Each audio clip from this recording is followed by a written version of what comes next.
നമസ്കാരം. തിരുവാതുക്കൽ ഇരട്ട കൊലപാതകി പ്രതി അമിത്തിനെ പോലീസ് പിടികൂടി. ശേഷം കൊല നടത്തിയ ശ്രീവത്സം വീട്ടിൽ കൊണ്ടുവന്ന് തെളിവെടുപ്പും നടത്തി.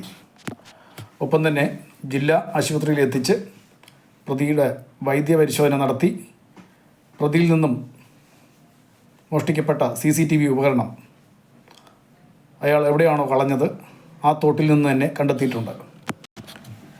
കേരള പോലീസിൻ്റെ അന്വേഷണ മികവിനെ നാം ആത്മാർത്ഥമായി സ്വാഗതം ചെയ്യുന്നു. Congratulations to Kerala police. ഇതിനോടൊപ്പം തുടർന്നുള്ള ദിവസങ്ങളിൽ ഇതിൻ്റെ കൂടുതൽ തെളിവുകൾ പോലീസിന് ലഭിക്കും എന്ന കാര്യത്തിൽ ഏതാണ്ട് ഉറപ്പായി. എന്നാൽ മറുവശത്ത്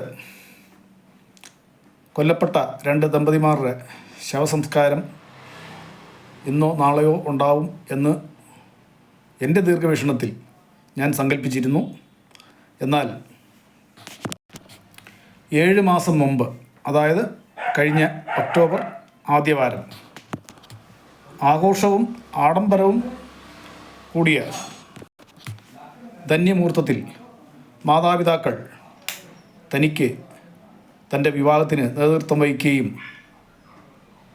ആ വിവാഹത്തോട് താൻ വിദേശത്തിന് മടങ്ങുകയും പിന്നീടുള്ള ദിവസങ്ങളിൽ നിരന്തരം മാതാപിതാക്കളെ ഫോണിലൂടെ ബന്ധപ്പെടുകയും ചെയ്തിരുന്ന മകൾ പെട്ടെന്നൊരു ദിവസം മാതാപിതാക്കൾ നഷ്ടപ്പെട്ടു എന്ന് പറയുന്ന സ്വാഭാവിക മരണം എന്നൊക്കെ പറയുകയാണെങ്കിൽ അത് അംഗീകരിക്കാം. ഒരു ആക്സിഡൻറ്റ് മരണം എന്നൊക്കെ പറയുകയാണെങ്കിൽ അത് ഇന്നല്ല നാളെ ആണെങ്കിലും അംഗീകരിച്ചേ ഒക്കൂ. പക്ഷേ ഇതൊന്നിൽ പെടാതെ തരത്തിലുള്ള ഒരു സംസ്ഥാനം ഒട്ടുക്കെ ഉറ്റുനോക്കുന്ന തരത്തിലുള്ള കൊലപാതകമാണെന്നും ആ കൊലപാതകത്തിന് ഇരയായ വ്യക്തികൾ തൻ്റെ മാതാപിതാക്കളാണെന്നും തിരിച്ചറിയുന്ന ഒരു സന്ദർഭത്തിൽ ഏതൊരു പെൺകുട്ടിയും അത് ഒരിക്കലും മനസ്സുകൊണ്ട് സ്വീകരിക്കാനോ ഉൾക്കൊള്ളാനോ തയ്യാറാവില്ല. ഇത്തരം സന്ദർഭങ്ങളിൽ തൻ്റെ ഭർത്താവ് ഒരു മലയാളി ആയിരുന്നെങ്കിൽ ഇത്തരം സന്ദർഭങ്ങളിൽ തന്നെ കൂടുതൽ കാര്യങ്ങൾ പറഞ്ഞ് മനസ്സിലാക്കി ആശ്വസിപ്പിച്ച് ചേർത്ത് നിർത്തി ഒരുപക്ഷെ എങ്ങനെയെങ്കിലും നമുക്ക് എത്രയും വേഗം നാട്ടിലേക്ക് തിരിച്ചേ മതിയാകൂ എന്ന ഒരു സ്ഥിതിയിലേക്ക് എത്തിപ്പെട്ടേന്. എന്നാൽ ഇവിടെ ഇദ്ദേഹം വിദേശിയായതുകൊണ്ട് അവരുടെ കൾച്ചറിൽ, സാംസ്കാരികതയിൽ മാതാപിതാക്കൾക്കും ബന്ധുമിത്രാദികൾക്കും വലിയ സ്ഥാനമില്ലാത്തതുകൊണ്ടും ഈ മരണവുമായി ബന്ധപ്പെട്ട് താനും തൻ്റെ ഭാര്യയും ഇന്ത്യയിൽ ചെന്നു കഴിഞ്ഞാൽ താങ്കളുടെ ജീവന് സുരക്ഷിതം ഉണ്ടാകുമോ എന്ന ഒരു ആശങ്ക തീർച്ചയായും അദ്ദേഹത്തിനുണ്ടാവാം.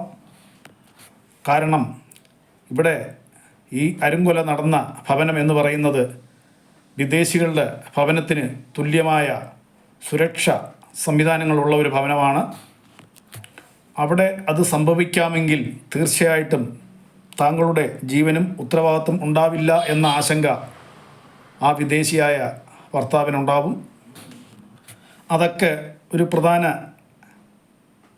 കാരണമാണ് ഇന്ത്യയിലേക്ക് അവർ വേഗം എത്തിപ്പെടാൻ തടസ്സമായി നിൽക്കുന്ന ഒരു കാരണം തന്നെയാണ്. എന്തായാലും അവർ ഈ ആഴ്ച അവസാനത്തോടു കൂടി എത്തും എന്ന് തന്നെയാണ് നമ്മൾ പ്രതീക്ഷിക്കുന്നത്.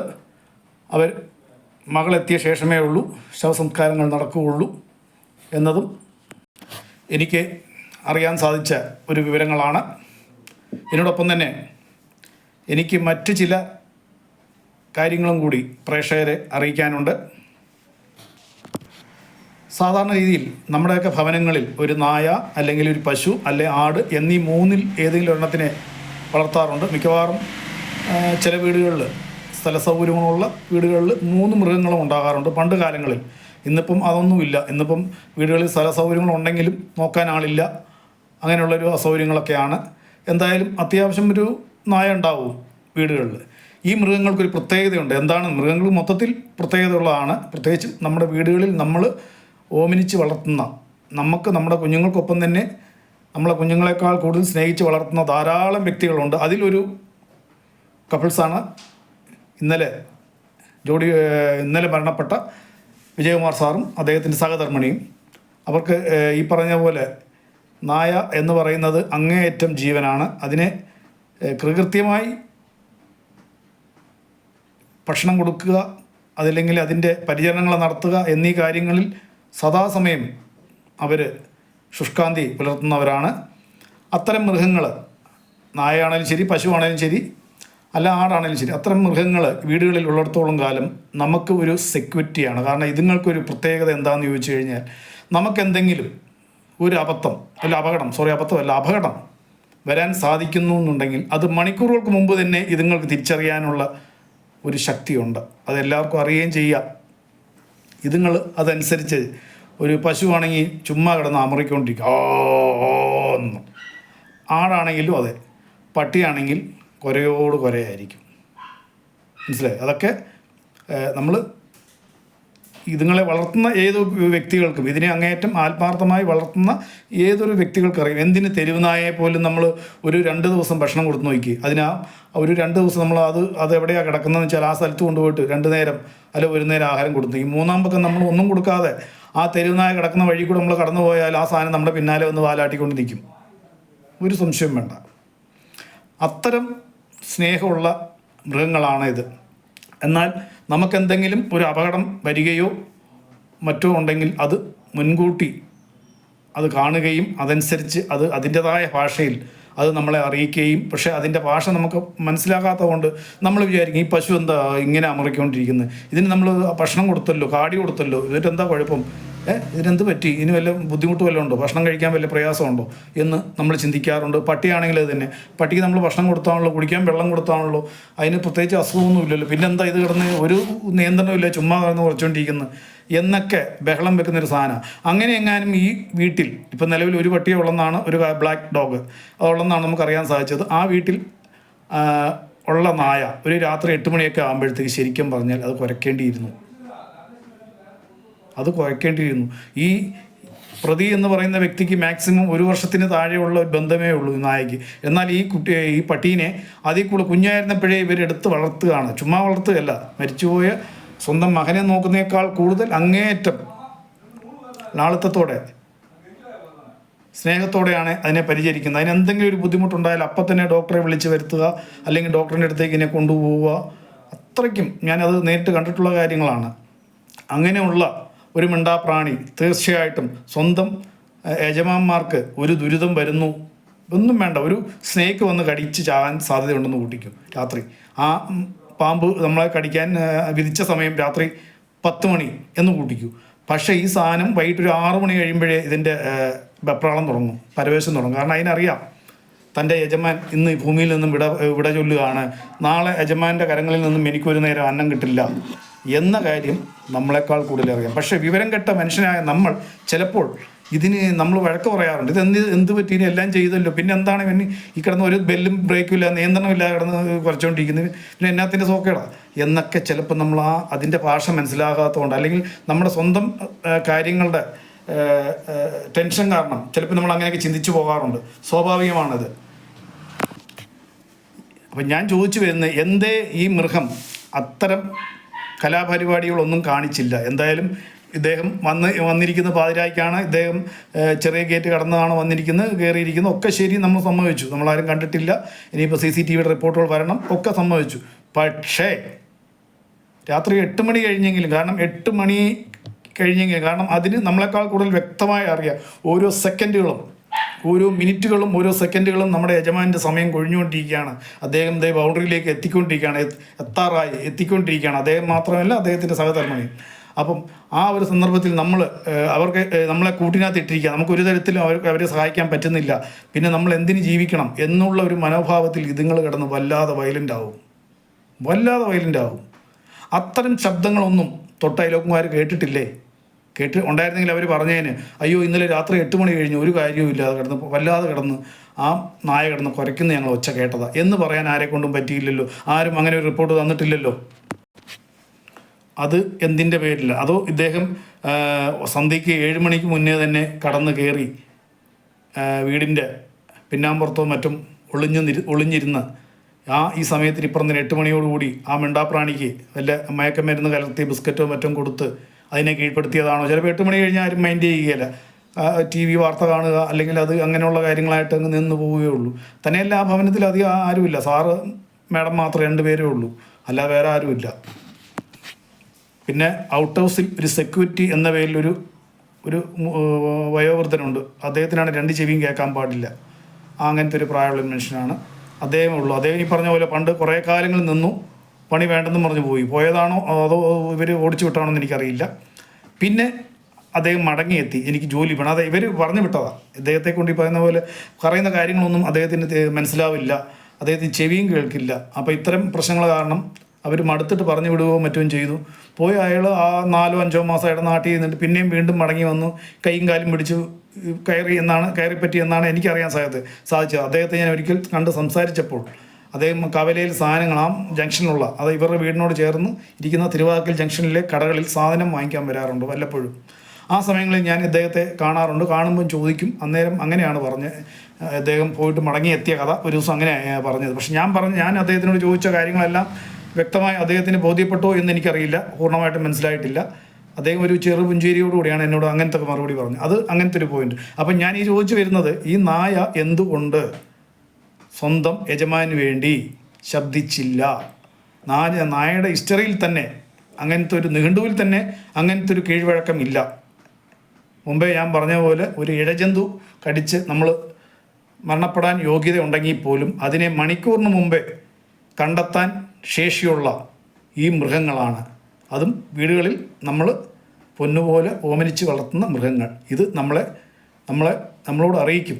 ഒന്നും വേണ്ട, സുനാമിയോ പ്രകൃതിക്ഷോഭമോ മറ്റോ വന്നാൽ പോലും, അത്തരം ദുരിതങ്ങൾ വന്നാൽ പോലും ഇതുങ്ങൾക്ക് അറിയാം, ഇതുങ്ങൾ നമ്മളെ അറിയിക്കുക. നമ്മുടെ വീടുകളിലുള്ളതാണെങ്കിൽ നമുക്ക് ദോഷം ചെയ്യുന്ന കേസാണെങ്കിൽ തീർച്ചയായിട്ടും അത് അറിയിക്കുക തന്നെ ചെയ്യും. അത്തരം കീഴ്വഴക്കങ്ങൾ ഈ നായയുടെ ഭാഗത്തുണ്ടായിട്ടില്ല. അപ്പോൾ അതിൻ്റെ കാരണം എന്താണ്? അപ്പം ഈ മനുഷ്യൻ രാത്രി 12 മണിക്ക് തന്നെയാണോ എത്തിയത്, അതോ സന്ധ്യയ്ക്ക് മുമ്പേ കയറി ഇവിടെ ഇരുന്നാണോ? അങ്ങനെ ഉണ്ടെങ്കിൽ അതിന് ഇദ്ദേഹത്തെ സഹായിച്ചത് ആരാണ്? ഇത് ഇങ്ങനെ നമ്മൾ പറയാൻ കാര്യം, അല്ലെങ്കിൽ നമ്മൾ ഇങ്ങനെ ചിന്തിക്കാൻ കാര്യം, നമ്മുടെ വീടുകളിലൊക്കെ പൂച്ചയുണ്ട് സാധാരണ രീതി. ചില വീടുകളിൽ സ്വയമേ പൂച്ച കയറി വരാറുണ്ട്. ചിലർ പൂച്ചക്കുഞ്ഞുങ്ങളെ എടുത്ത് വളർത്തി ഒരു വീട്ടിലെ അംഗമായിട്ട് തന്നെ വളർത്താറുണ്ട്. ഈ സാധനം പാമ്പിനെ അറ്റാക്ക് ചെയ്യാൻ വളരെ ആക്റ്റീവാണ്. സാധാരണക്കാരൻ്റെ വീടുകളിൽ ഏതെങ്കിലും ഒരു തരത്തിൽ പാമ്പ് വന്നു പോയിട്ടുണ്ടെങ്കിൽ പൂച്ചയുടെ ശ്രദ്ധയിൽപ്പെട്ട് കഴിഞ്ഞാൽ അവിടെ നിന്ന് അറ്റാക്ക് ചെയ്യും. അതിങ്ങനെ അതിൻ്റെ റൈറ്റ് ഹാൻഡ് കൊണ്ട് പാമ്പിൻ്റെ ചെവിക്കലിനെ അടിക്കും, പത്തിക്കിട്ട് തന്നെ കൊടുത്ത് ഇവർ 2 പേരും തന്നെ അറ്റാക്ക് ഉണ്ടാക്കി 2 പേരും ചത്തുപോകുന്നതാണ് പതിവ്. ചില അപൂർവ സ്ഥലങ്ങളിൽ പാമ്പിന് വീര്യം കുറഞ്ഞ സാധനമാണെങ്കിൽ, അല്ലെങ്കിൽ അധികം പ്രായമാകാത്ത ഐറ്റങ്ങളാണെങ്കിൽ പാമ്പ് മാത്രമേ ചാകാറുള്ളൂ, പൂച്ച രക്ഷപ്പെടാറ് ആണ് പതിവ്. കാരണം ഇത് രക്ഷിക്കുക തന്നെ ചെയ്യാൻ എന്ത് എലിയപ്പെടുത്തവല്ല, എന്ത് മത്തി ആ സമയത്ത് തൻ്റെ കുടുംബാംഗങ്ങൾക്ക് അല്ലെങ്കിൽ തൻ്റെ യജമാൻ്റെ കുടുംബാംഗങ്ങൾക്ക് എന്തെങ്കിലും ഒരു ദോഷം വരുന്ന സമയമാണ് എന്ന് അതിന് ബോധ്യപ്പെട്ട് കഴിഞ്ഞാൽ അതിൻ്റെ മുന്നേ മത്തി കൊണ്ട് കൊടുത്താൽ അത് തിന്നാനായിട്ട് മെനക്കെട്ടില്ല. അതിന് ഏറ്റവും ഫേവറേറ്റ് ഫിഷാണ് മത്തി. അത് കൊണ്ട് കൊടുത്ത് തിന്നടാന്ന് പറഞ്ഞാൽ പോലെ തിന്നുകയില്ല. കാരണം അതിന് വ്യക്തമായി അറിയാം തൻ്റെ യജമാൻ്റെ കുടുംബാംഗങ്ങൾക്കും യജമാനും ജീവന് ഭീഷണിയാണ്. ഈ സമയത്ത് ഞാൻ മത്തി തിന്നു കഴിഞ്ഞാൽ എൻ്റെ ഈ ഭൂമിയിലെ ജന്മം തന്നെ ഒരു അർത്ഥമില്ലാത്ത ജന്മമായി പോകും. തന്നെയുമല്ല, എനിക്ക് വേണ്ടത് എൻ്റെ യജമാൻ കുടുംബാംഗങ്ങളെ രക്ഷിക്കുക എന്നതാണ്. അതിൻ്റെ അടിസ്ഥാനത്തിൽ ഇത് ആ സ്നേഹിനുമായിട്ട് അറ്റാക്ക് ചെയ്യും. ഞാൻ മുമ്പേ പറഞ്ഞ പോലെ ഭൂരിഭാഗം അറ്റാക്കുകളിലും 2 ആളും ചാകുന്നതാണ് നമ്മൾ കണ്ടിരിക്കുന്നത്, ലൈവായിട്ട് കണ്ടിരിക്കുന്നത്. അത്ര ഞാൻ തന്നെ കണ്ടിട്ടുണ്ട്. അതല്ല, മുമ്പേ പറഞ്ഞ പോലെ പ്രായം കുറഞ്ഞ കേസുകളാണെങ്കിൽ സ്നേക്ക് മാത്രമേ ചാകാറുള്ളൂ.